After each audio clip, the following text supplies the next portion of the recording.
Aloha, and thank you for joining me, Traveling Bee, for another flyby adventure. I want to talk a little bit more in depth about HANAPÄPÄ and the murals that we have that depict history here in this town and perhaps in other places of Hawaii. The story is about a young woman who was fishing, and because Hawaiians are very conscientious about taking only what they need, she had caught an abundance of fish and began to cry. Pele came across the woman and told her to rub the white crystals on the skin of the fish, and they would be preserved and they could be saved. So May is the beginning of salt making season, in which the clay alaya beds are made for the salt water brine to be put in and evaporated for pa'akai, which means solidified salt water or salt. This mural depicts here, I wanted to just point out to you that the rectangular white areas in the mural are the salt ponds surrounded by the clay beds. And as you can see, the community comes together and they talk story about good things while they are processing the salt.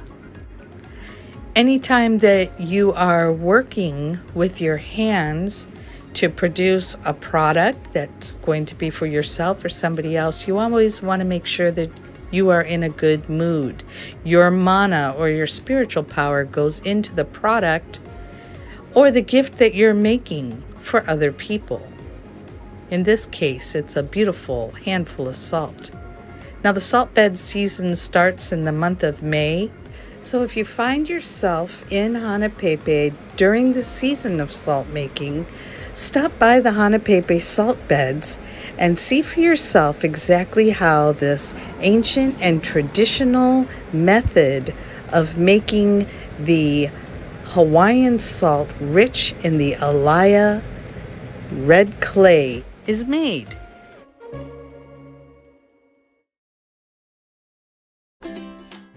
The next mural that we're going to look at is on the Kaua'I Habitat for Humanity building. It was done in conjunction with 808 Urban and the Kalāheo system, which are the Hawaiian immersion schools, to celebrate 30 years of Hawaiian language immersion schools in a series called Ke Kanakolu. Ke Kanakolu is the number 30.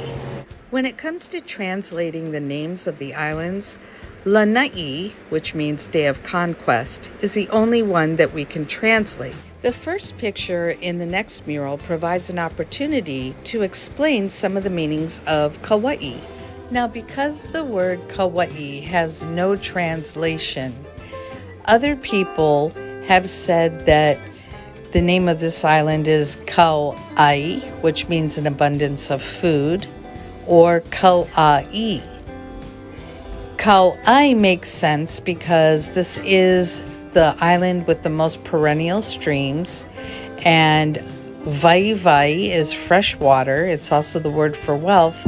And if you had an abundance of fresh water, well, that's a life-giving source. And therefore, there was an abundance of everything.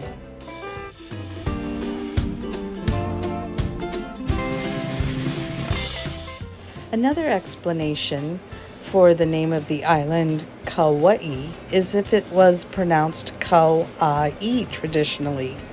And that means to be placed around the neck, like a lei, like a child that holds on to a parent, or the way in which loved ones give each other hugs. In the first picture of the next mural, we see a man carrying a child. This is indicative of the word Kaua'I. You wear a lei around the neck, much like a child holds on to an adult around the neck. Sensing there was more to the story here, I reached out to the community.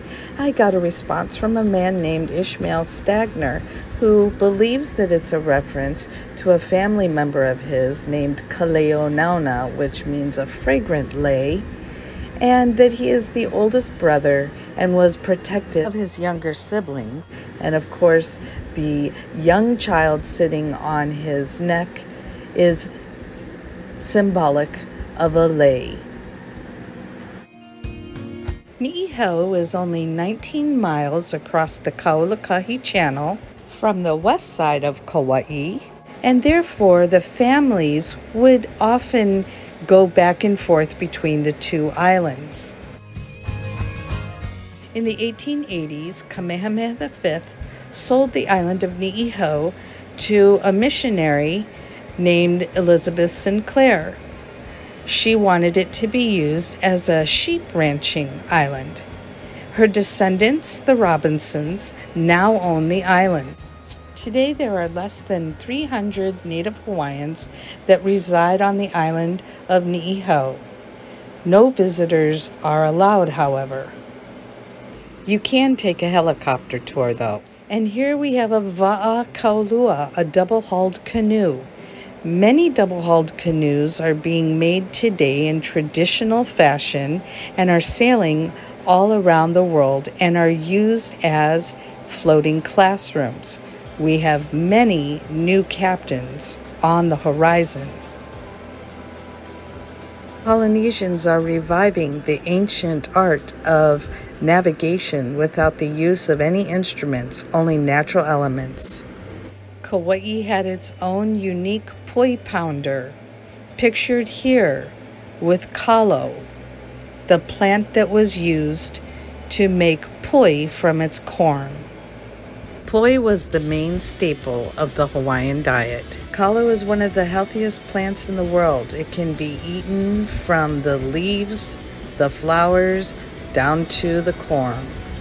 It's high in folic acid and calcium and many other vitamins. Here are some examples of other Kaua'I poi pounders, and then the typical triangular shaped one that's found on all the islands, along with a numeke, a wooden bowl. Kalo was mashed on a wooden board, gradually adding water until it formed a paste. Hawaiians considered the kalo to be the oldest brother of the Hawaiian race. Therefore, it was understood that while there was the poi bowl on the table, there was to be no grumbling or arguing. We will learn why the kalo is considered the oldest brother of the Hawaiian race in another video. Other scenes depict historical events or legends about things that have happened here on Kaua'I. It also depicts unique things to our island. Here on Kaua'I, we have Mount Wai'ale'ale, the wettest spot on earth, and we have multitudes of waterfalls. We have stories about sacred and magical rocks, and even the mo'o, lizards. They are considered aumakua.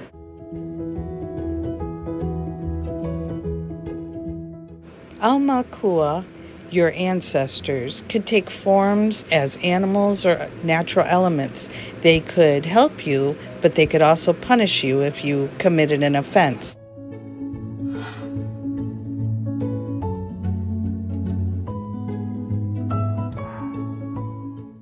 And this is the goddess Hina, dancing hula under the light of the mahina, the moon.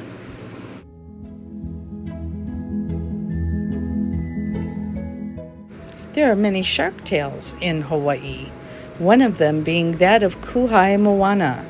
Kuhai Moana is said to be such a huge shark that when you think you're standing on the reef fishing, the reef begins to move and you realize you're standing on Kuhai Moana's back. He resides in the Kaulakahi Channel between Kaua'I and Ni'ihau. So whether you're an artist, an art lover, or you like to play at the beach or in the mountains, HANAPÄ'PÄ has everything. And as we start to head back south, we will once again drive by the Kaua'I Soto Zen Temple and see that beautiful tall statue of Kuan Yin. The Japanese, Chinese, Filipinos, Portuguese, and Puerto Ricans came to Hawaii in the 1880s to work in the sugar plantations and the pineapple fields. The Chinese were the first to be hired as contracted laborers and came over in the late 1830s and the 1840s to work on the first plantations that were started here in Koloa on Kaua'I. HANAPÄ'PÄ'S traditional name is HANAPÄ'PÄ, which means crushed bay. Because of the Alaya clay, we are susceptible to landslides when we have a lot of rain. Once you get a lens of water in between layers of the clay dirt, it's a self-perpetuating mechanism that causes the landslides. We usually have a number of them on the North Shore, but they happen everywhere on every island. And you can still see many places that represent old Hawaii plantation days. And as we head back south on Kaua'I Highway, we pass Port Allen again, and this time we're going to make a right-hand turn off of Kaua'I Highway, and we're going to go to New Mila. This is property that was once owned by the McBride Sugar Company in the 1890s. Today, it's used as the coffee plantations for Kaua'I Coffee Company. Let's talk a little bit about the sugar industry and just how the Kaua'I Coffee Company acquired the land for the Kaua'I coffee operation. In 1835, right here on Kaua'I on the south side, Ladd & Company, which was actually a company that had provisions for whalers that stopped in Hawaii for provisions, they were able to lease land from Kamehameha III for a sugar plantation.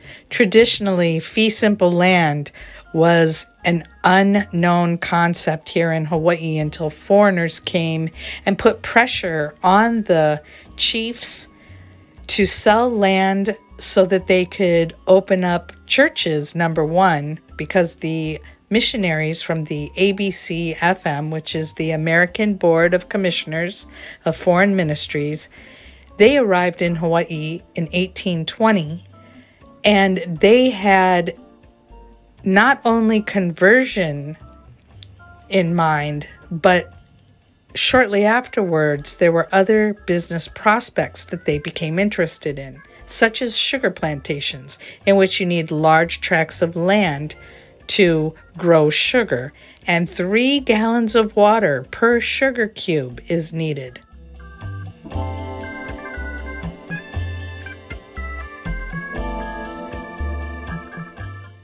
Traditionally, because land and water were communal and they were not owned by anybody, you have water rights that are now becoming a problem, especially for the native people. Sugar companies started to divert water. This left native Hawaiians without water to grow their kalo in a lo'i, which is a wetland taro patch. It deprived the native Hawaiian from being able to have water, life-giving water, as a resource in their own home. Water rights are still an issue in Hawaii, and some cases are still in the court system.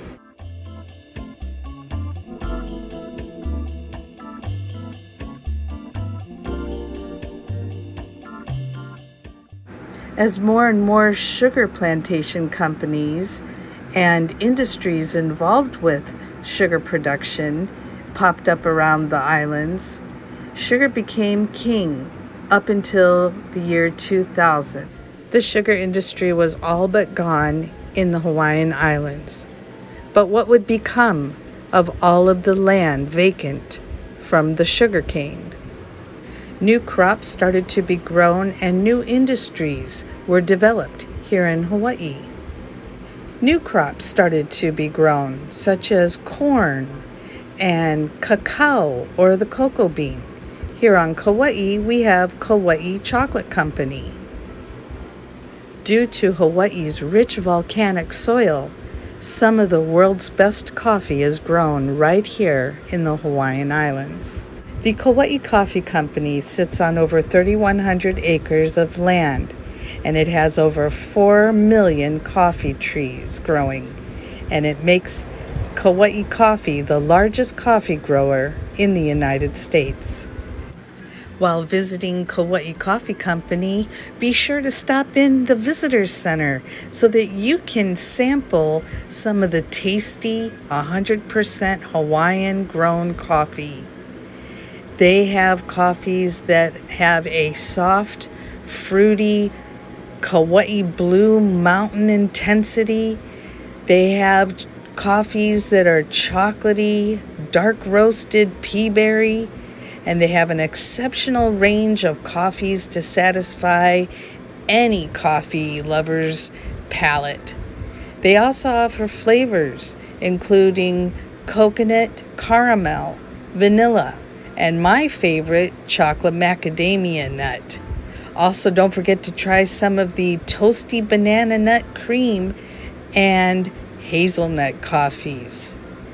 That's Kaua'I Coffee Company, located on New Mila Road in between Ele'ele and Kalāheo on the wonderful, beautiful island of Kaua'I. We might be leaving the Visitors Center, but enjoy the lovely view of the mountains and the acres of coffee plants as we head back towards Kalāheo.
Section on top of the mountain in Kalāheo. Here we have the famous Kaua'I cookies, where you can pick up your Onolicious cookies that are guava flavored or perhaps macadamia nut cookies, and pies such as chocolate haupia pie and sandwiches.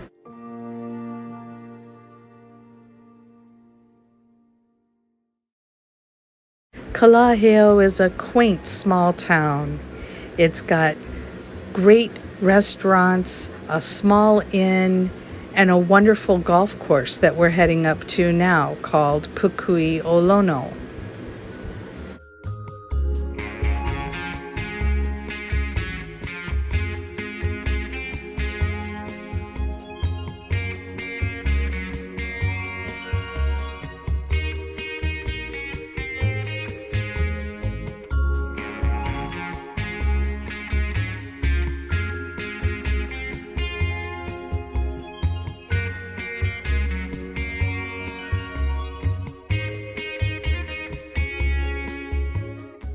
Kalāheo is a beautiful, bucolic rural town with the most spectacular views of the mountains and the ocean.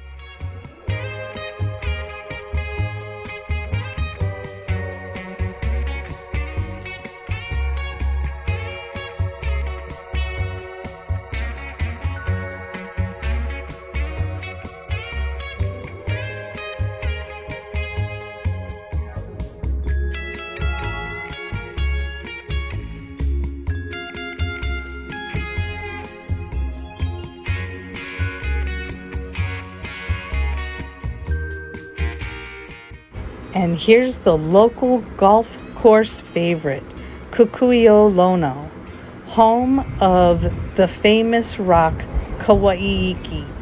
It's said in Hawaiian, "Ina ole oi I ike ya Kaua'i, a ole oi I ike ya Kaua'i." It's said that if you haven't seen Kaua'i stone, you have not seen all of Kauai. Kukui'o Lono Golf Course has some of the most spectacular and breathtaking views from any golf course. Take time to make your reservations and go see Kaua'i at Kukui'o Lono Golf Course in Kalāheo, Kauai. And we're going to finish our ride by going through the back roads of Kalāheo. Enjoy the ride as we holo holo and ike maka as we cruise and take in the views.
And this is the old Kaua'I pineapple cannery.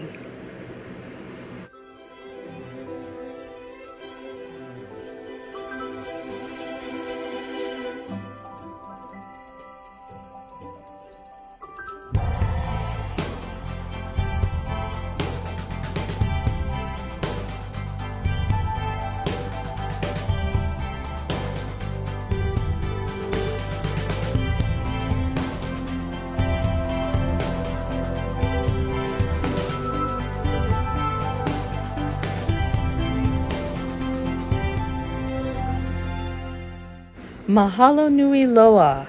Thank you all for joining me, Travelin' Bee, and enjoying this beautiful journey from HANAPÄ'PÄ'S salt ponds through the back roads of the hidden gem known as Kalāheo. Until we meet again, ahui ho, ma lama pono, take care, and aloha.